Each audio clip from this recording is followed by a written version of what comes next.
بسم الله الرحمن الرحيم. عن عبد الله بن بسر رضي الله تعالى عنه قال قال رسول الله صلى الله تعالى عليه وسلم اللهم بارك لهم فيما رزقتهم واغفر لهم وارحمهم. رواہ مسلم۔ حضرت عبداللہ ابن بسر رضی اللہ تعالیٰ عنہ فرماتے ہیں کہ میرے والد نے نبی کریم صلی اللہ علیہ وسلم کی دعوت کی۔ ہم نے نبی کریم صلی اللہ علیہ وسلم کو کھانے کے لیے کچھ حلوہ بنا ہوا پیش کیا اور اس کے بعد ہم نے کھجوریں پیش کی۔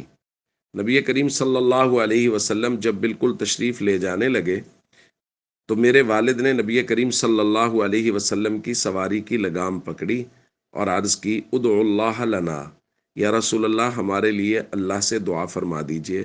تو نبی کریم صلی اللہ علیہ وسلم نے اس وقت یہ دعا فرمائی، اللہم بارک لہم فیما رزقتہم واغفر لہم ورحمہم۔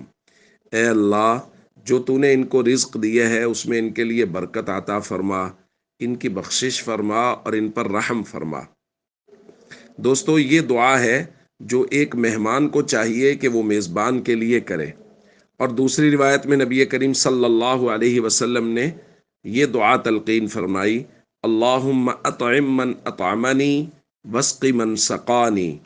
اے اللہ، جس نے ہمیں کھلایا تو اسے کھلا، اور جس نے ہمیں پلایا تو اسے پلا۔ اسی طرح اگر کوئی آدمی اس کی کوئی افطار کی دعوت کرے، روزے کی حالت میں افطار کی اگر کوئی دعوت کرے، تو اس وقت جو نبی کریم صلی اللہ علیہ وسلم سے دعا منقول ہے وہ یہ ہے۔ حضور نے فرمایا افطر عندکم الصائمون واکل طعامکم الابرار وصلت علیکم الملائکہ، کہ تمہارے پاس روزہ دار افطار کرتے رہیں اور نیک لوگ تمہارے دسترخوان پہ کھانا کھاتے رہیں اور فرشتے تمہارے لیے دعائیں کرتے رہیں۔ تو جب بھی کسی کے یہاں مہمان ہوں تو اس وقت مسنون دعائیں ضرور کریں میزبان کے لیے، ان کی خیر و برکت کے لیے، عافیت کے لیے، اور اگر کسی کے پاس افطار کریں تو اس وقت یہ دعا ضرور کریں۔ السلام علیکم ورحمۃ اللہ وبرکاتہ۔